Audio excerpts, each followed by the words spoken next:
Hi friends, இன்னைக்கு நம்ம பார்க்க போகிற சூப்பரான தகவல் என்னன்னு கேட்டிங்கன்னா, சூப்பரான ஒரு வேலைவாய்ப்பு பற்றின தகவலுங்க. அதுவும் ஆர்ஆர்பிங்க, ரயில்வே துறையில் சூப்பரான வேலைவாய்ப்புங்க. இந்த தகவல்லாம் பல பேருக்கு தெரியவே தெரியாது. நிறைய பேர் இந்த ஜாபுக்கு அப்ளை பண்ணவே மாட்டாங்க. ஸோ இந்த வேலைக்கு நீங்கள் எலிஜிபிளாக இருந்தீங்கன்னா உடனே போய் அப்ளை பண்ணுங்கள். அது என்ன டீட்டெயில்ஸ்ன்றது நம்ம டீட்டெயில்ஸாக அந்த வீடியோவில் பார்க்கலாம். என்ன விஷயம் அப்படின்னு கேட்டிங்கன்னா, ரயில்வே துறையில் ஒரு 312 வேகன்சி அனௌன்ஸ்மெண்ட் பண்ணியிருக்காங்க. இதுக்கு அப்ளை பண்ணதுக்கான லாஸ்ட் டேட் வந்து ஜனவரி 29ங்க.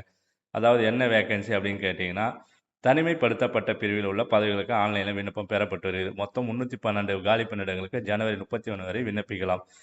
இந்த இந்தியாவின் ரயில்வேயில் அறியப்படாத பதவிகள் என்னென்ன தெரியுமா? வழக்கறிஞர், மொழிபெயர்ப்பாளர், அறிவியல் அறிவியல் உதவியாளர், ஆய்வக உதவியாளர் பணியிடங்களுக்கு மேற்பார்வையாளர் உள்ளிட்ட தனிமைப்படுத்தப்பட்ட பிரிவில் உள்ள பதவிகளுக்கு விண்ணப்பங்கள் தற்போது பெறப்பட்டு வருகிறது. மொத்தம் 312 வேகன்சி அனௌன்ஸ்மெண்ட் பண்ணியிருக்காங்க. இதுக்கு நீங்கள் அப்ளை பண்ணுறதுக்கு ஆர்வமாக இருந்தீங்க அப்படின்னா www.rrbchennai.government.in என்ற இந்த வெப்சைட்டில் போயிட்டு நீங்கள் அப்ளை பண்ணலாம். இதுக்கு உண்டான லிங்க் நான் டிஸ்கிரிப்ஷனில் மென்ஷன் பண்ணுறேன். அது மட்டும் இல்லாமல் ஃபஸ்ட்டு கமெண்ட்லேயே இந்த லிங்க்கை நான் மென்ஷன் பண்ணி விட்றேங்க.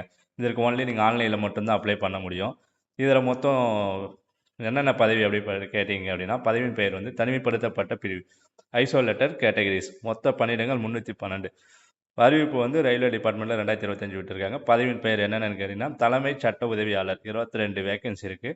இதற்கு அடிப்படை சம்பளம் 44,900. அப்புறமா அரசு வழக்கறிஞர் 7 வேகன்சி, 44,900 சேலரி.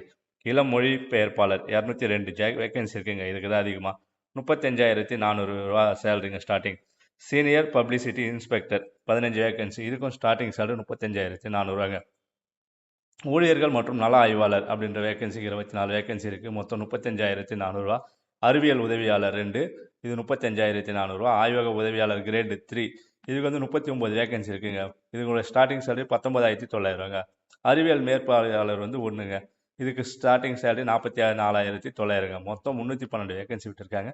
இதற்கான வயது வரம்பு என்னன்னு கேட்டிங்க அப்படின்னா, ஒவ்வொரு ஜாபுக்கும் ஒவ்வொரு மாதிரி விட்டுருக்காங்க. அதாவது பணியிடங்களுக்கு விண்ணப்பிக்கும் நபர்கள் 1/1/2026 தேதியின்படி வயது நிர்ணயம் செய்யப்படுகிறது. தலைமைச் சட்ட உதவியாளர் பதவிக்கு வந்து 18 to 40 வரை இருக்கலாம். அரசு வழக்கறிஞர் பதவிக்கு வந்து 18 to 32 வரை இருக்கலாங்க. ஆய்வக உதவியாளர் பதவிக்காக இருந்தீங்க அப்படின்னா வயசு 30 வரைக்கும் அப்ளை பண்ணலாம். அறிவியல் மேற்பார்வையாளர் பதவிக்கு வந்து 35 வயசு வரைக்குங்க. இதர பதவிகளுக்கு 33 வயசுங்க. கல்வி தகுதி என்னன்னு கேட்டிங்கன்னா, தலைமைச் சட்ட உதவியாளர் பதவிக்கு சட்டப்படிப்பு மற்றும் அனுபவம் தேவை. அரசு வழக்கறிஞர் பதவிக்கு சட்டப்படிப்புடன் 5 ஆண்டு அனுபவம் இருக்கணும்னு சொல்லியிருக்காங்க.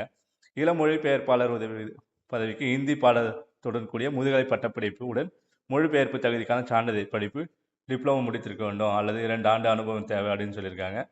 சீனியர் பப்ளிசிட்டி இன்ஸ்பெக்டர் பதவிக்கு பட்டப்படிப்புகள் மக்கள் தொடர்பு, விளம்பரம், இதழியல் மக்கள் தொடர்பு அப்படின்ற சொல்லியிருக்காங்க. தொடர்பு ஆகிய பிரிவுகள் டிப்ளமோ முடித்திருக்க வேண்டும்.